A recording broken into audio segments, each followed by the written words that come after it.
Hey everyone, welcome to the Blue Abroad YouTube channel. I am Terry and we have just been notified of the round 2 to 5 fixture for the 2020 season. Obviously a very exciting time. We got wind of the news that the game was going to be coming back last week. This week it adds another layer whereby we know who we're going to play. I must say that the first 4 fixtures, I looked at them. You know, we've got Melbourne, Geelong, Essendon and St Kilda. My first reaction was 3 of those games definitely winnable.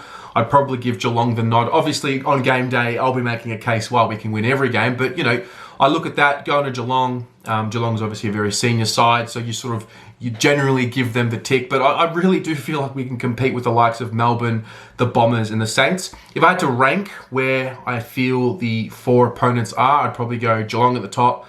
I'd take the D's second, Essendon third, and the Saints fourth. For me, Essendon, you know, we get up for those games, apart from last year, but we really do get up for those games, and I would expect a win on that day. Probably the same with St Kilda. We're playing at the G. We played them there last year. We did very well against them. I understand there's a whole new element to this.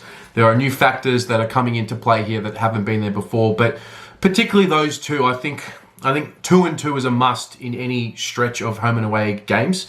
And I think if we can come out of those 4 rounds, having won 2 of them, we can build from there. But it's going to be tough because that first game against the D's, we lose that. You know, then we go into Geelong, and that's a bit of a tough one as well. So you're at that prospect of potentially being 0-2 sort of in your head before it even begins.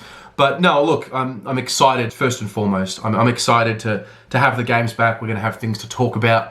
We're going to be, you know, I'm going to be able to interview people, fans, opposition. It's going to be fantastic. And the other point to this video is I really want to talk about the 5, I guess, for me personally, the 5 issues that are really at the forefront of my mind entering this second part of 2020.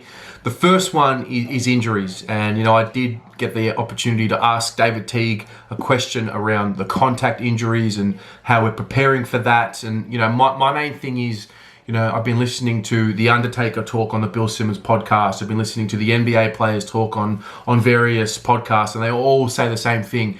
Being prepared for contact injuries is going to be one of the biggest challenges. The spatial awareness, you'll see here David Teague spoke directly about that. First question's from Terry.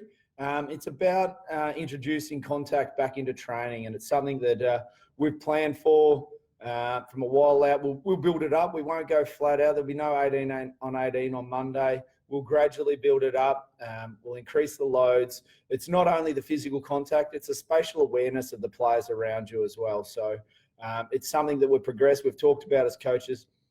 Jack Russell, our high performance manager, will play a really important role in our planning of training and just to build this slowly over the week. And hopefully we've got 3 weeks to get ready, and that's when we'll be aiming. We'll be aiming to be right for round 2. And so that's one of my main concerns, or whatever it is. I'm just worried about, you know, we've got a pretty healthy list at the moment, and I just wonder how many, if any, are we going to lose to, you know, random contact injuries? Does it mean that we have to extend the list in terms of who are the selectable players? Will guys like a Matt Owies or a Cam Paulson, guys who are traditionally probably not in that first 22, get more of an opportunity to play, just in the sense of protecting the players that do play? So that's the first one.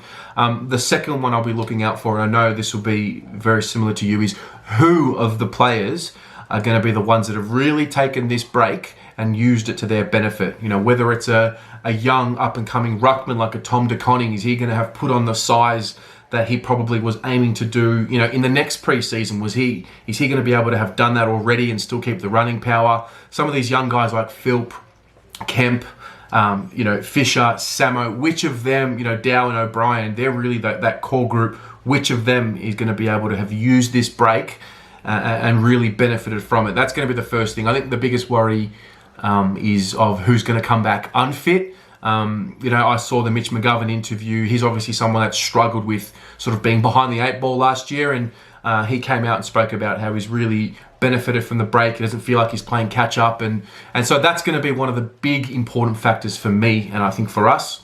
The third one, and touching on Mitch McGovern, is the forward line. It hasn't worked yet for whatever reason. We've had guys who have been injured. We've played the 3 key talls for I think 8 games. And we've had various reasons why it hasn't worked just yet. It's very early in the piece, I understand, but that's a big one for me. You know, when is the forward line going to click? We have to give it time. We've got to give Harry and Mitch and Eddie and Jack Martin. We know Charlie's not there. We've got to give these guys the time to, you know, gel together properly on the field, get some momentum. And I'll be looking to see how is the forward setup going to be, because I really do like the prospect of Levi playing. I think he's obviously elevated himself into that real utility for us. He's the ultimate utility. So I want him in the side. I definitely want Mitch in the side, and I definitely want Harry in the side. So we'll see how that goes. The other thing I'm looking forward to understanding about how our club has adapted, you know, to the situation, you know, off the field as well. On the field, obviously, we'll be watching closely, but off the field, how are we going to be able to adapt and find our feet again compared to the rest of the teams in the league? You know, are we going to be able to get back on track? Obviously, everyone's taken a hit to, I guess, their 5 to 7 year plan, whatever it might be. Everyone's taken a bit of a hit. I really want to understand and see how well we adapt to the change and sort of get back onto that trajectory that we were on. You know, I think we've done a really good job, particularly in the Carlton media department, of keeping the engagement. But it's all going to come down to what happens with these sponsors and how do we fulfill our obligations there, and how are we able to grow off the field. That's definitely one for me. And touching on engagement, that's my 5th point.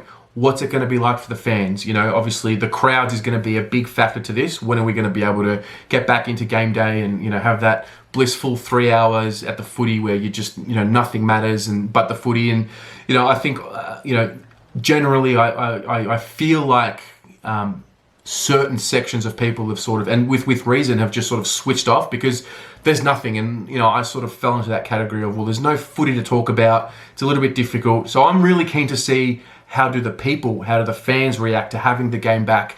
Is it going to be an influx of fans, you know, supporting and barracking harder than before, or is it going to be something we have to wait and see? Will, you know, a certain section of the fans come back and then others slowly drip feed back? It's fascinating on all fronts, you know, whether it be members, whether it be online, digital, just watching engagement and watching how people are communicating with each other. I'm really keen to see that. So those are my 5 main things that I'm looking at for 2020 as we restart. What about you? What are some key themes and issues at the club that I haven't mentioned that you're really going to be looking forward to? Because I'm really keen to understand where you're at as well. Let me know in the comments below. And as always, go the Mighty Blues.